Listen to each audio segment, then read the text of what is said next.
Olá, muito bom dia, investidor, bom dia, investidora. Eu sou Felipe Nascimento, esse é o BMC Pre-Market.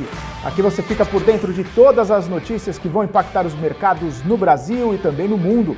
Muita informação, muita análise para você fazer bons negócios ao longo dessa sexta-feira, hoje dia 2 de julho de 2021. O dia começa de olho lá nos Estados Unidos e os dados do payroll que serão divulgados daqui a pouquinho às 9h30 da manhã. O payroll é um dos indicadores mais relevantes dos Estados Unidos e é divulgado toda primeira sexta-feira de cada mês, mostrando a mudança no número de pessoas empregadas em relação ao mês anterior, com exceção dos trabalhadores do setor primário. O payroll pode trazer muita volatilidade aos mercados, por isso, dessa expectativa dos investidores. Esses dados de emprego servem de base também para o Federal Reserve avaliar se retira gradualmente os estímulos, as compras de título que vem fazendo mensalmente para aquecer a economia, mas isso também acaba, claro, pressionando a inflação. Hoje também temos a reunião da OPEP, que foi adiada de ontem, então logo mais teremos a decisão da entidade sobre a produção de petróleo no mundo, e isso, claro, entra no radar dos investidores que estão de olho no preço da commodity.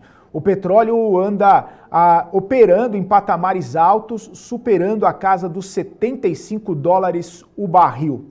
E o mercado também reage ao anúncio da Johnson & Johnson, que anunciou um estudo sobre a vacina Janssen. A dose única da vacina oferece grande proteção contra a variante Delta do coronavírus. É isso que traz esse estudo da Johnson & Johnson. E aqui no Brasil, o investidor fica de olho nas questões políticas que têm causado ruídos no mercado. O ministro Paulo Guedes disse que a CPI está atrapalhando o andamento das reformas propostas pelo governo. Também o gestor Luiz Stuhlberger falou ontem que a reforma tributária não sai do jeito que foi proposta e fez duras críticas ao texto enviado pelo governo ao Congresso. E a FGV divulgou agora há pouco o IPCS, o Índice de Preços ao Consumidor Semanal, com alta de 0,64% em junho. Nos últimos 12 meses, o indicador de inflação teve alta acumulada de 8,29%. O dado traz aceleração em 5 das 7 capitais pesquisadas no fechamento de junho, com destaque para a aceleração em Belo Horizonte e também na capital federal, Brasília. Vamos dar uma olhada em como fechou a Bolsa de Valores nessa quinta-feira, o Ibov caindo aí 0,9% aos 125.666 pontos, entre as maiores altas, disparando aí BR Distribuidora, depois daquela movimentação de saída da Petrobras na operação. Logo em seguida veio PetroRio subindo 5,38% nessa alta de petróleo, expectativa de OPEP. Também tivemos Rumo subindo mais de 3%, com a notícia aí de que Rumo e Santos Brasil poderiam unir as operações portuárias, que a gente vai trazer daqui a pouquinho também mais informações sobre isso. E VEG aí também entre as mais altas, nas mais baixas tivemos Localweb, também TOTVS, nesse setor de tecnologia sendo bastante impactado, Lojas Renner e também Multiplan caindo cerca de 3% ali. Então agora eu quero falar com o Marcos Saravalli, que traz o tom dessa sexta-feira. Marcos Saravalli, conta pra gente como está o clima dos mercados hoje. Bom dia. Oi, Felipe, muito bom dia a todos acompanhando aqui as bolsas internacionais. A gente tem mais um dia bastante morno, né, sem grande viés, mas as bolsas internacionais, principalmente americanas, seguem num tom otimista, né, ontem e também nesse começo de sexta-feira, né? Por aqui a gente tem apresentado maior volatilidade, né, com fatores muito mais ligados a países emergentes e também ao próprio Brasil, né, incerteza em relação à reforma tributária, os próximos passos aqui da economia local, também preocupações em relação à inflação, né, o impacto da crise hídrica na expectativa no crescimento econômico e também na nossa inflação. Tá? Então, por aqui a gente voltou para baixo do patamar de 126 mil pontos, né?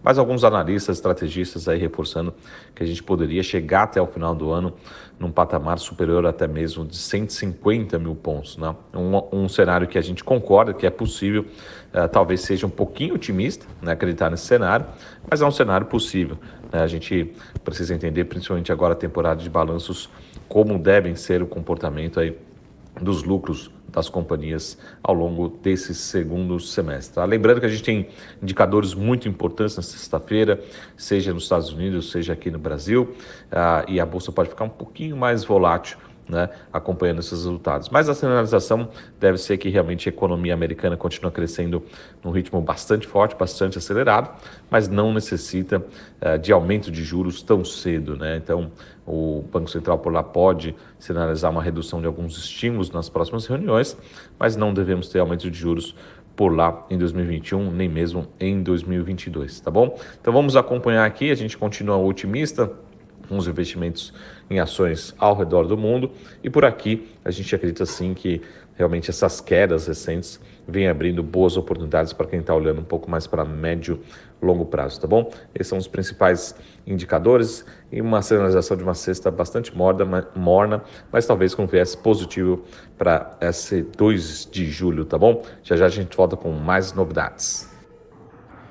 Vamos então dar uma olhada como fecharam as bolsas asiáticas nessa sexta-feira na China.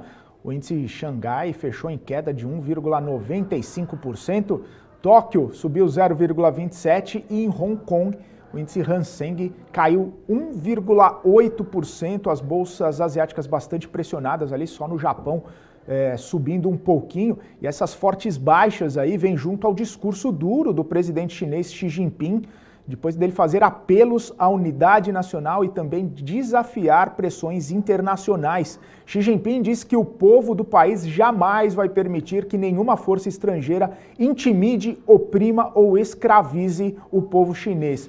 O discurso vem num momento de crescente pressão externa, em especial dos Estados Unidos, por supostas violações de direitos humanos cometidas pela China. Na Ásia e também na Europa, existe, claro, a expectativa pelos dados do payroll americano divulgados daqui a pouquinho. Na zona do euro, também as bolsas seguem otimistas depois da divulgação do PPI. O índice de preços ao produtor subiu 9,6% em maio, em comparação com o mesmo mês do ano passado.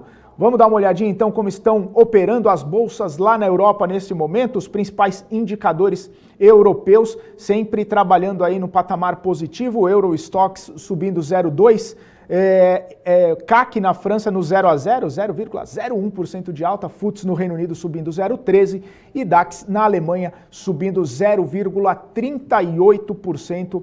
Esses são os indicadores lá na Europa. E, como a gente falou mais cedo, hoje tem reunião da OPEP para definir a produção do petróleo no mundo. A reunião foi adiada ontem e isso causa expectativa. O Marco Saravalli também traz uma visão sobre a cotação do petróleo ultimamente no gráfico do dia. Conta pra gente, Marco.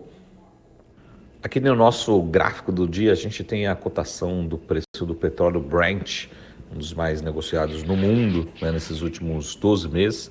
A gente consegue ver mais um ativo, como ocorreu realmente uma recuperação em V, né, de diversos ativos, da confiança das bolsas, e o petróleo também não foi diferente, né? E o petróleo, assim como outras commodities, tem sido algum dos vilões aí da economia mundial, né, em relação à inflação agora no curto prazo. O que a gente espera realmente, a gente está tendo algumas decisões, sinalizações da própria OPEP, mas a gente espera sim que seja um ciclo positivo para as commodities como um todo, para petróleo não deve ser diferente, mas a gente não acredita num super ciclo, tá? Então, esse patamar de petróleo já é um patamar bastante saudável, que traz muita lucratividade para todas as empresas de petróleo no mundo todo. Então, ele deve e pode se estabilizar mais próximo entre 70 e 75 dólares ao longo das próximas semanas, ao longo dos próximos meses, tá? Mas lembrando que a demanda, o lado da demanda continua bastante forte por diversas economias, mas principalmente dos países emergentes, tá bom? Então, a gente consegue ver aqui claramente como foi a recuperação do preço do petróleo ao longo do final de 2020 e nesse primeiro semestre de 2021, tá bom? Então, ótimo final de semana a todos e a gente se vê em breve. Até mais, tchau! Valeu, Marco Saravalli, ótimo fim de semana para você também. Vamos então agora aos destaques corporativos. A JSL apresentou uma proposta de combinação de negócios com a Tegma. A proposta tem como objetivo a consolidação da base acionária da Tegma na JSL. A compra se daria por 989 milhões de reais em dinheiro e com a entrega de 49 milhões de novas ações emitidas pela JSL. A Tegma acabou de divulgar um fato relevante, dizendo que recebeu a proposta e que vai colocar essa proposta de aquisição na mesa de discussão numa assembleia com os seus acionistas, e isso vai ser discutido antes de dar qualquer comunicação, sim ou não, ao mercado. O Banco Inter informa que foi concluída a aquisição de 50% do capital social da IM Designs Desenvolvimento de Software. A aquisição da empresa especializada no desenvolvimento de tecnologias e ferramentas imersivas em 3D foi anunciada em meados de abril e agora foi concluída pelo Banco Inter. E a BRF anunciou investimento de 670 milhões de reais em sua operação no estado do Mato Grosso. O montante vai ser direcionado para modernização e ampliação das unidades produtivas em duas cidades, Lucas de Rio Verde e Nova Mutum. Finalizando aqui, o BTG informou agora há pouco a venda da participação de 49% que detinha na Credipago Serviços de Cobrança para a Loft Brasil, pelo valor de 1,4 bilhão de reais. Em comunicado ao mercado, o BTG informa também o recebimento vai ser feito em parcelas em dinheiro, sendo uma delas à vista e o saldo restante em até 24 meses. A transação inclui ações de emissão da Loft Holdings. Quero dar um alô aqui a todo mundo que está nos acompanhando no nosso portal bmcnews.com.br. O nosso bom dia especial aqui para o Alex Passamani, falando bom dia, hoje é dia de payroll. O Paulo Lara por aqui também. Peter Santana desejando o bom dia. O Sandro Figueiredo desejando bom dia. Que Deus abençoe nossa sexta-feira. Amém, Sandro Figueiredo. Você que todos os dias está aqui com a gente. E no nosso YouTube, só comemorando aqui, compartilhando e comemorando com vocês que estão aqui. Nós batemos 20 mil inscritos no nosso canal do YouTube. Muito obrigado a todos vocês que nos acompanham e estão inscritos também no nosso canal. Desejando o meu bom dia também ao Rui das Neves, que foi o primeiro a dar o bom dia aqui, o Gilvan Bueno, que conversamos ontem, hein, Gilvan? Um abraço para você. Anderson Economista, desejando o bom dia aqui, falando também que eu que vou anunciar os dados do payroll. Se sairmos até 9h30 aqui, se a Paula Moraes entrar às 9h30, a Paula Moraes faz o anúncio aí para vocês. Diego Paganini, Wagner Stutz, o Sandro Figueiredo por aqui também. Falando sobre as empresas de shopping, a Rosana Meirelles por aqui também, como todos os dias, um abraço, Rosana, Pedro Henrique, Marcos Fernando, Larissa Valdívia, Rômulo Santos, o Jonathan, o Ale Martins e também todo mundo que está participando aqui conosco. À espera também dele, Guga Almeida, que já está aqui com a gente, como todos os dias. Guga, um ótimo dia para você, boa sexta-feira e como disse aqui no chat, o nosso telespectador aqui, ó, hoje o Anderson Economista falando assim, hoje é dia de maldade, vamos de payroll. Bom dia, Guga, hoje é dia de maldade do payroll. Felipe, bom dia pessoal. Payroll é um indicador mais aguardado pelo mercado, né? Ele, querendo ou não, ele gera uma volatilidade muito grande nos preços, né? Ô Guga, acho que seu microfone tá com problema e tá meio abafado, eu não tô conseguindo te entender direito. Vamos dar uma olhadinha aqui o que tá acontecendo, aí você já volta aqui pra gente bater esse papo tranquilo. Eu tenho informação aqui, só para enquanto o Guga só dá uma olhadinha no microfone aqui, o pessoal consegue resolver. Eu tenho a informação sobre o IBGE, que a gente estava na expectativa também de receber os dados da produção industrial a serem divulgados agora há pouquinho pelo IBGE. Os dados ainda não foram divulgados, mas tem a informação que o IBGE revisou a produção industrial de abril, tá? De menos 1,3 para menos 1,5 desse crescimento aí da produção industrial em relação a março, tá? E eu também tenho a informação que o investidor estrangeiro entrou com 465 milhões de reais na Bolsa Brasileira no último dia 30 de junho. No acumulado de todo o mês, o estrangeiro ingressou com 16,6 bilhões de reais aqui na Bolsa Brasileira. Essas são as informações que eu tenho. E a Larissa falou, o Maurício falou que ligaram a voz de pato no Guga. A Larissa Valdívia falou que o áudio do Guga tá ruim, a Rosana falou que tá robotizado de novo. Guga, agora acho que tá ok, vamos dar uma olhada aqui. Bom dia novamente, boa sexta-feira, bem-vindo mais uma vez aqui no Pre-Market. Bom dia, Felipe. Cara, você vai virar um meme ainda, né? Esse áudio do Guga aí, pelo menos 2 vezes por semana entra a versão robô, né? Na verdade, eu sou uma máquina de inteligência artificial, na verdade, feito pela NASA. Eu sou o robô da NASA aqui, versão BMC. O robô da NASA é meio queima-filme, Guga. Melhor ser o robô Guga mesmo. Ô, Guga, só pra gente caminhar aqui, o nosso telespectador tinha falado aqui, hoje é dia de maldade, né? O Anderson Economista falou, sexta-feira é dia de maldade com o payroll. E aí, Guga, o que você tá vendo aí? Como que esse indicador aí vai trazer a volatilidade para o nosso mercado? O indicador, querendo ou não, o payroll é o indicador mais, vamos lá dizer, mais importante né, que mais mexe nas bolsas. Sempre quando ele sai, né, a gente tem uma oscilação ali mais intensa no mercado. E se tu for olhar o comportamento do preço hoje, né, tanto para a expectativa do preço do índice, né, da cotação do índice, quanto da cotação do dólar, eles têm espaço para grandes movimentos de curto prazo. Tá?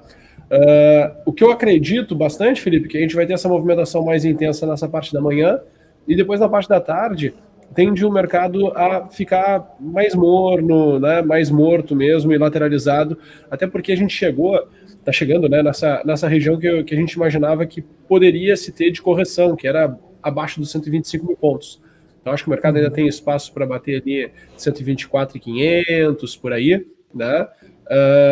E aí depois a gente tem que começar a ver onde estão de fato as janelas de oportunidades de curto prazo para se tomar posição de novo, para quem sabe, né, surfar um rally para ir buscar 136 mil pontos e, né, havendo alguma coisa mais positiva, 145 mil pontos do Ibovespa. Uhum. E para hoje, Guga, o que você está esperando aí? Dá uma olhadinha no gráfico, por favor. Deixa eu compartilhar aqui com vocês a tela. Estava esperando o pessoal compartilhar, mas precisava que eu compartilhasse aqui. O que eu estou enxergando hoje, gente, é exatamente isso aqui, Felipe.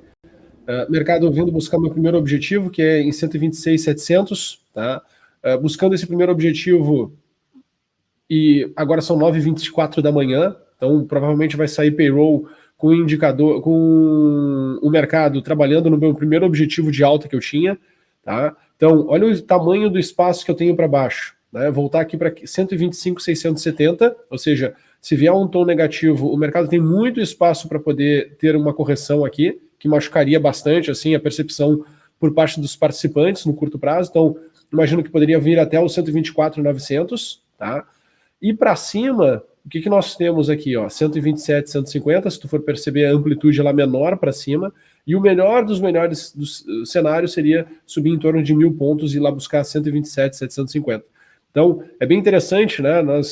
Dentro das minhas marcações, da minha leitura do ciclo do preço hoje para o dia de hoje, né, a gente está se aproximando aqui das 9h30, horário do payroll, e o mercado, né, já nos níveis dos primeiros, né, do primeiro fechamento das estruturas.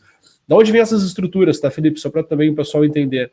Eu pego a amplitude do movimento, ou seja, todas essas informações que foram dadas aqui entre as 10 da manhã do dia de ontem e o 12h40, que foi essa movimentação mais intensa de baixa, estudo, né, essa mudança de direção que aconteceu a partir do 12h40 do dia de ontem, dia 1º de julho, e aí eu consigo projetar para onde o mercado, né, ele de fato pode vir buscar, né, dependendo de como ele for interpretar aqui os números do payroll.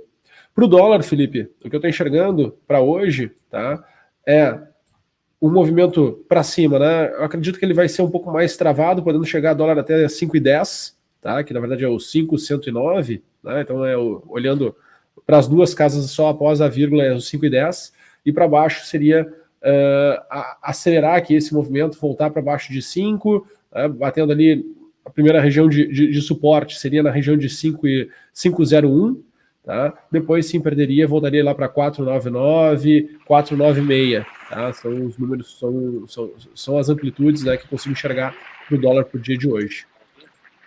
Uhum. Tem provavelmente aquela reunião lá, né, da OPEP, falando sobre a produção de petróleo no mundo. Isso também pode mexer, né, com a cotação. Como que você está vendo essas oscilações aí do petróleo, a possibilidade de chegar aí a patamares ainda mais altos? A minha visão em relação ao petróleo, eu já venho desde o ano passado batendo nessa tecla muito forte, tá? Qual é o ponto que eu tô enxergando, né? Deixa eu compartilhar com vocês a tela, para que vocês possam também entender. O que eu estou enxergando aqui, de fato, né, é que quando nós tivemos o problema na OPEP ano passado, né, que a gente teve aquele momento onde teve o problema da Rússia com a Arábia Saudita, né, e aí ali teve uma quebra, na minha opinião, foi uma quebra de confiança. Tá?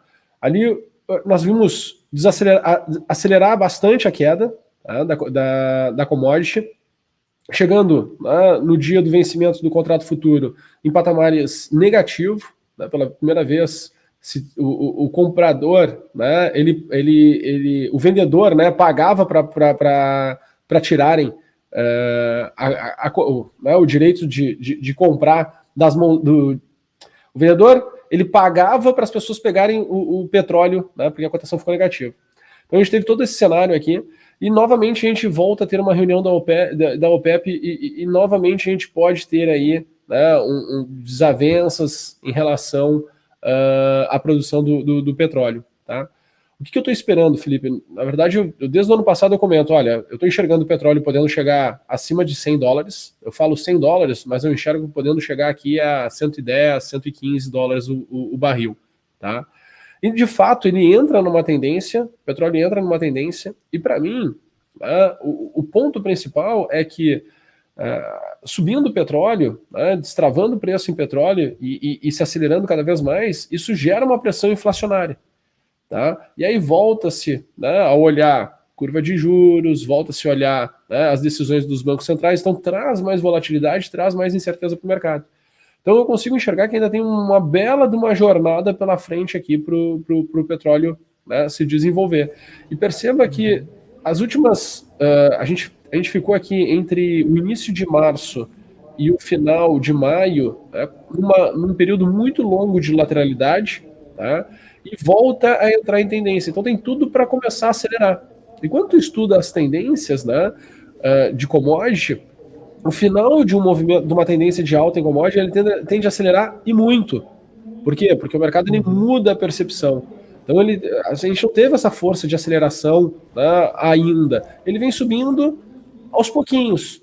Tá? Então eu acho que tem que ficar bem atento aí em relação a essa movimentação lá na OPEP, porque, olha, podemos de fato, né, ver esse mercado acelerando e acelerando muito. Tá?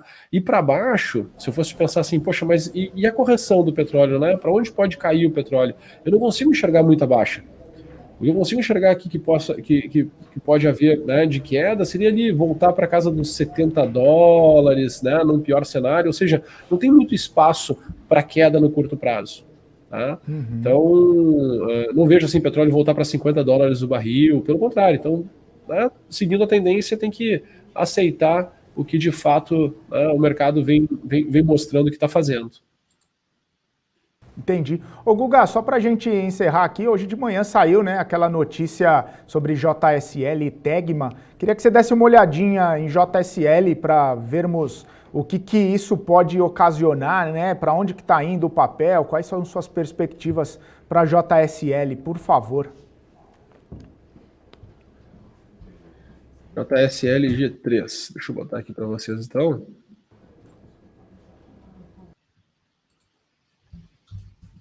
O que está acontecendo aqui, né, que nós podemos tirar de informação. Tá? Primeiro, nota que nós perdemos, né, força e intensidade do mercado desde o período ali do final de maio. Tá? O mercado vem perdendo intensidade. Por que a gente percebe que perdeu a intensidade? Nota que a velocidade que o mercado vinha fazendo a sua, né, oscilação dentro do tempo fazia com que o mercado ele ampliasse em relação à média. O mercado média vem para próximo dos preços e hoje está tudo muito, né, alinhado. Tá? O que acontece a partir de agora? O que nós podemos colocar aqui de projeção? A projeção, na verdade, é continuar um processo de expansão. Então, o meu melhor cenário para JSL é ir buscar a região de R$ 14,30. Ou seja, o melhor cenário seria, né, arrancar e ir para esse patamar de preço. E o meu pior cenário? Tá? Meu pior cenário, para que a gente possa fazer uma relação de risco-retorno. Meu pior cenário seria voltar para cá, ó, 9,70. Então, quando tu olha para esse contexto aqui, tu tem o quanto para subir. Olha, eu tenho aqui para alta em torno de 19%. E para cair, eu tenho em torno de 18%. Então, a minha assimetria, ela não existe. Né? Tá 1 para 1 a relação de risco-retorno. Então, como é que a gente pode trazer esse jogo para nosso favor? Bom, tem que ter um rastreador de tendência. Por hora, ó, ele está me mostrando sinal de compra. Tá? A melhor relação de risco-retorno aconteceu aqui no fechamento do dia 5 de abril. Tá? Mas se tu for olhar a fotografia de agora, tá? O último sinal que eu tive foi no dia 10 de maio, ok? A R$ 11,60. Está praticamente no mesmo nível de preço, né? Fechamento R$ 11,60. O preço de abertura aqui está em 11,57. Então, o que tu tem agora? Quem quiser se posicionar tem que entender que o seu stop, tá, seria um fechamento abaixo de R$ 11,00. O high low está aqui em 11,57. O fechamento abaixo de 11,57. Tá? Fechando abaixo de 11,57, minha sugestão, sai fora porque o mercado tem chance de voltar para 9,74. Agora, acima, né, o mercado continuando essa tendência, ele precisa acelerar e tem espaço para ir até R$ 14,25. Tá? Então, eu preciso fazer com que a assimetria da minha operação venha para o meu favor. Tá? Então, ela está R$ 11,90 a cotação, coloco o stop, fechamento abaixo de 11,57. Então, eu tenho aqui, na verdade, uma relação de stop em torno de 3%, e eu tenho um retorno em torno de 19%. Então, eu faço com que a minha relação de risco-retorno seja de 6 para 1. Tá? Então, se eu consigo aceitar, né, esse tipo de oportunidade, se faz sentido para o meu portfólio, pô, beleza. Se não faz sentido para o meu portfólio, eu tenho que esperar ou que surja algum momento onde venha uma correção mais intensa para poder tomar posição, tá? Ou escolher outro ativo para alocar, né, no meu portfólio e tomar risco em cima do outro ativo. Legal. Ô Guga, só para a gente encerrar aqui, eu acabei de receber os dados do payroll que saíram agora, vieram bem acima da expectativa, né? Lá nos Estados Unidos, a gente acabou de receber os dados, Estados Unidos gerando 850 mil empregos, a expectativa era 720 mil de criação, veio acima aí do mercado. Como que esse número, né, acima da expectativa pode dar uma alavancada para cima ou para baixo aí no mercado? O que você acha que pode acontecer aí? Olha só, Felipe, olha esse movimento, o que está acontecendo, né? A gente estava exatamente aqui em 126,730. Para onde o mercado correu? Lá para o 127,150 que eu falei que eu tinha marcado para vocês. Tá? Então, o mercado continuando otimista, 127,740 é o meu número. E o melhor dos cenários, vamos imaginar assim, puxa, né, o mercado ficar muito, muito otimista, o que tu consegue enxergar, Guga, que poderia acontecer? Bom, se fosse extremamente otimista, voltar lá para 129 mil pontos. Tá? Mas, por exemplo, minha estratégia para hoje, né, minha cabeça para hoje, era trabalhar com um cenário de alta no máximo aqui a 127,740. Tá? Então, até então, eu estou trabalhando dentro desse contexto. Então, olha que interessante, né? O mercado abre, ele abre e se mantém antes do indicador sair, né? Dentro do meu primeiro cenário, meu primeiro objetivo, sai indicador e vem para o segundo objetivo. Vamos ver se os ânimos do mercado, né, e a vontade dos participantes fazem com que o mercado ele venha aqui para o meu terceiro objetivo para dentro do dia de hoje. Tá? Então é bem importante tu ter esses pontos de referência para que tu possa né, expor o capital, expor o teu capital da maneira correta, tomar o risco da maneira correta, ter a expectativa de para onde o mercado possa ir, né, da maneira correta. Senão fica tudo muito no acaso, tudo muito na aleatoriedade e se fixa só em narrativas bonitas, né? E a gente, no final, quer ganhar dinheiro, né, com os investimentos na Bolsa de Valores, não é simplesmente só ter ativos para poder contar no almoço de domingo, né, para os parentes. Legal então, Guga, obrigado mais uma vez aí, obrigado por toda essa semana aqui, todas as análises, todo esse bate-papo que a gente tem diariamente a partir das 9 horas da manhã. Ótima sexta-feira, bons negócios e bom fim de semana também. Obrigado, Felipe, obrigado pessoal da BMC, ótimos negócios a todo mundo e vejo o pessoal no domingo às 18 horas no programa Trading Insights. Valeu, tchau, tchau. Abraço, Guga, tchau, tchau. É isso aí, pessoal. Muito obrigado pela participação de todos vocês. O Anderson que está por aqui, o David Perillo, o Fernando Alexandre, a Larissa, Maurício Barca, a Rosana, enfim, todo mundo que está aqui com a gente. O Alexandre Seiber, que também está por aqui no nosso portal. O Peter Santana no nosso portal também. Fernando Magalhães, Alex Passamani, enfim. Todo mundo que nos acompanhou desde as 9 horas da manhã no nosso BMC Pre-Market, muito obrigado por estarem aqui conosco. Ótimo fim de semana para vocês. Fiquem agora com a Paula Moraes e o BMC News. Forte abraço, a gente se vê segunda-feira. Tchau, tchau.